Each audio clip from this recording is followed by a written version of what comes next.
Nakapagtala ng mga pagbabaha at mudslide sa iilang barangay ng Baras, Catanduanes dahil sa malalakas na pag-ulan dulot ng shear line. Ayon kay Municipal Disaster Risk Reduction Management Office, Baras Admin in Training Deputy Section Chief Francis Ramirez sa panayam ng Bombo Radyo Legazpi na may naobserbahan silang mga barangay na binaha ngunit hindi naman anya labis na mataas ang tubig baha sa mga ito. Mayroon din silang nirespondihan na ambulansya ng munisipalidad ng Gigmoto na mayroong pasyente kung saan ito ay kanilang inahon mula sa nangyaring mudslide sa barangay Muning at maihatid sa ospital. Dagdag pa nito na katuwang nila ang mga kapulisan sa pagsagawa ng operasyon upang matulungan ang mga motorista na dumaraan sa naturang barangay.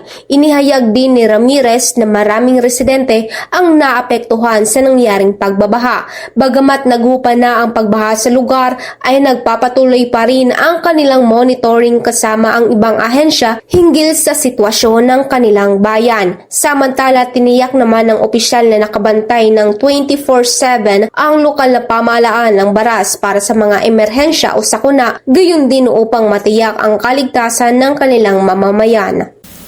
Mula rito sa impila ng Bombo Radyo Legazpi, ito po si Bombo Laya Casitas, and this is Bombo Radyo Philippines for the #1 and most trusted source of news and information, Basta Radyo. Bombo!